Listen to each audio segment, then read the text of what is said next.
Assalamualaikum warahmatullahi wabarakatuh. Perkenalkan, nama saya Arsyiwadini Mahda dengan NIM 2102085020055 dari kelas Pendidikan Kesejahteraan Keluarga 04, Fakultas Teknik Universitas Negeri Makassar. Di sini saya akan menjelaskan hasil observasi industri excellent service dan non-excellent service terkait tata busana. Yang pertama, saya akan menjelaskan apa itu excellent service. Excellent service adalah dua kata dalam bahasa Inggris, yaitu excellent dan service. Service memiliki arti pelayanan, jasa, atau tugas, sementara excellent memiliki arti terbaik atau unggul. Jadi, service excellent adalah suatu upaya dalam memberikan pelayanan terbaik kepada pelanggan agar mampu menciptakan kepuasan yang optimal bagi pelanggan itu sendiri. Selain itu, service excellent adalah sebuah pelayanan prima yang bisa diterapkan dalam semua jenis usaha, baik itu yang menjual produk maupun jasa, juga untuk diterapkan di lingkungan korporat. Persaingan bisnis yang begitu ketat seperti sekarang ini menjadikan service excellent harus dilakukan dengan maksimal agar menjadi pembeda dengan bisnis pesaing. Untuk mencapai sebuah service excellent, ternyata tidak semudah membalikan tangan. Suatu perusahaan atau bisnis harus mengadakan pelatihan untuk menciptakan pelayanan prima yang terbaik. Selanjutnya, saya akan menjelaskan pengertian usaha busana. Usaha busana merupakan suatu bisnis yang berkembang pesat dari tahun ke tahun. Hal ini terlihat dari tingginya permintaan konsumen yang akhirnya membuat banyak usaha di bidang busana. Usaha dalam bidang busana yang semakin beragam mempermudah masyarakat untuk menentukan jenis busana yang sesuai dengan kesempatan, kepribadian, dan gaya hidup. Usaha busana yang bisa menentukan jenis busana sesuai kepribadian seseorang antara lain adalah butik. Butik menurut Adam 2012, yaitu butik berasal dari bahasa Prancis, yaitu boutique.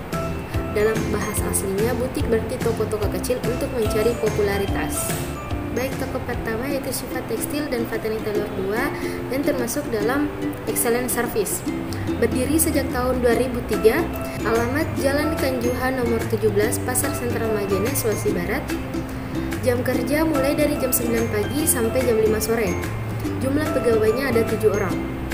Adapun aspek P4-nya yaitu yang pertama produk, kain yang dijual berkualitas. Yang kedua price, harga yang mudah dijangkau oleh masyarakat. Yang ketiga place, berada di sekitaran pasar, jadi lebih mudah dijangkau oleh orang-orang. Yang keempat promo, secara online dan ada juga yang datang langsung ke tokonya. Selanjutnya aspek 6A. Yang pertama attitude atau sikap. Sikap yang ditunjukkan di tempat tersebut sopan, senyum, dan ramah terhadap para pelanggan. Yang kedua, attention atau perhatian. Memberikan perhatian kepada customer yang datang.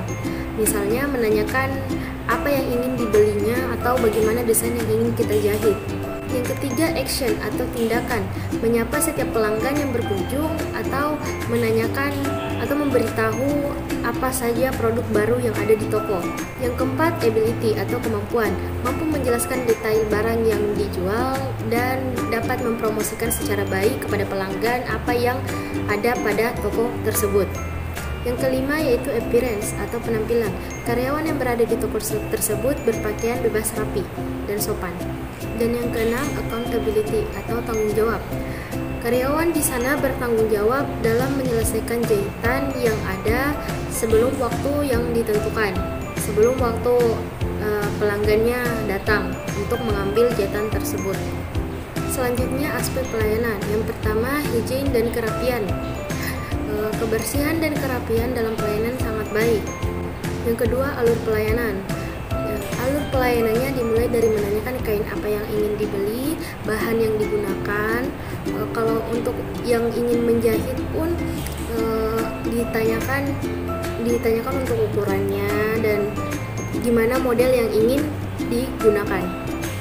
Yang ketiga, komunikasi antara pemilik dan karyawan kepada pelanggan sangat baik sehingga para pelanggan juga mengerti dan saling nyambung dan membuat suasana yang baik pula. Yang keempat, ketepatan waktu. Tepat waktu dalam menyelesaikan jahitan yang dipesan oleh pelanggan. Selanjutnya analisis SWOT. Yang pertama strength atau keunggulan. Merespon dengan cepat setiap permintaan pelanggan dan sangat memperhatikan setiap permintaannya. Yang kedua weakness atau kelemahan.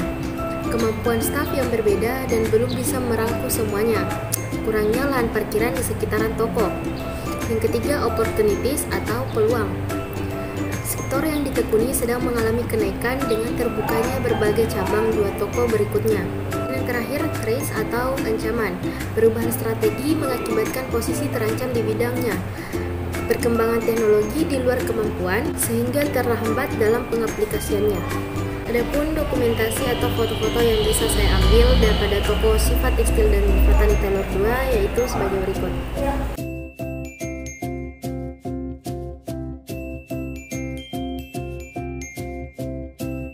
Selanjutnya toko kedua yaitu toko Aneka Benang yang termasuk pada non-excellent service. Toko Aneka Benang berdiri sejak tahun 2003. Alamat berada di Jalan Kanjuruhan nomor 22 Pasar Sentral Majene, Sulawesi Barat.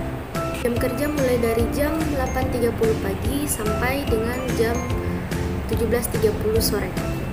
Jumlah pegawai ada 5 orang. Selanjutnya aspek 4P. Yang pertama, produk, bersih dan berkualitas. Yang kedua, price, tergantung dari kualitas bahan yang dijual. Yang ketiga, place, berada di sekitaran pasar jadi lebih mudah dijangkau oleh orang-orang. Yang keempat, promote, secara online dan ada juga yang datang langsung ke tokonya. Selanjutnya aspek 6A. Yang pertama, attitude atau sikap. Sikap yang ditujukan biasa saja dan tidak ada respon, tidak menyapa juga. Yang kedua, attention atau perhatian. Memberikan perhatian kepada setiap pelanggan yang datang dengan menanyakan apa yang ingin dibeli. Yang ketiga, action atau tindakan. Para karyawan membantu para pelanggan untuk mencari kain yang diinginkan. Yang keempat, ability atau kemampuan. Para karyawan mampu melayani pelanggan dengan baik sesuai dengan apa yang diinginkan para pelanggan, apakah itu modelnya atau bagaimana dengan ukuran baju yang ingin dipakai atau kain apa yang ingin dibeli. Yang kelima, appearance atau penampilan. Karyawan dan pemilik toko tersebut hanya berpakaian seadanya saja tetapi tetap sopan dan rapi. Yang keenam, accountability atau bertanggung jawab. Para karyawan di sana bertanggung jawab atas pelanggan-pelanggan yang mereka layani. Ini aspek pelayanan. Yang pertama, hygiene dan kerapihan. Kebersihan dan kerapihan sudah cukup lumayan baik. Yang kedua, alur pelayanan. Alur pelayanan pada toko tersebut dengan menanyakan apa yang ingin dibeli oleh pelanggannya dan apakah ingin melakukan pembelian kain saja atau ingin menjahit di tempat tersebut. Tiga, komunikasi. Komunikasi antara karyawan kepada pelanggan kurang bagus karena kurangnya respon dari karyawan kepada pelanggan.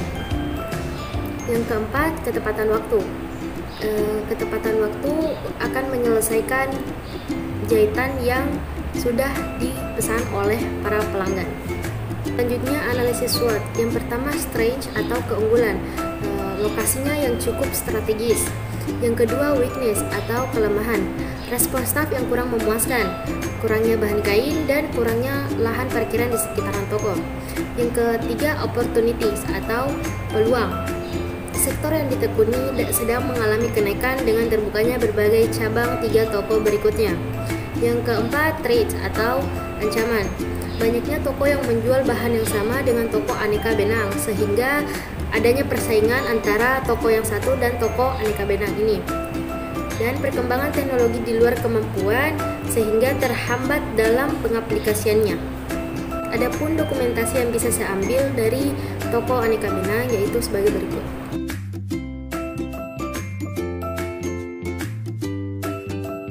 Selanjutnya, kesimpulan. Adapun kesimpulan yang bisa saya ambil yaitu Service Excellent memiliki sejumlah pengertian. Menurut Johnson dan Clark, Service Excellent adalah sebuah bentuk layanan yang mampu memenuhi kebutuhan dan menjawab masalah atau pertanyaan pelanggan. Singkatnya, Service Excellent adalah bentuk pelayanan ramah guna mencapai tujuan yakni rasa kepuasan konsumen. Kesuksesan sebuah perusahaan dapat diukur dengan melihat testimoni dan tingkatan kepuasan pelanggannya.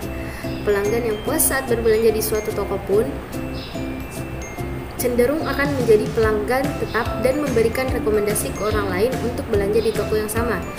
Dapat disimpulkan bahwa toko akan semakin sukses jika ada semakin banyak pelanggan yang puas dengan pelayanannya. Mungkin hanya itu yang bisa saya jelaskan mengenai excellent service dan non-excellent service pada kesempatan kali ini. Lebih dan kurangnya mohon dimaafkan. Saya akhiri, wabillahi taufiq wal hidayah. Wassalamualaikum warahmatullahi wabarakatuh.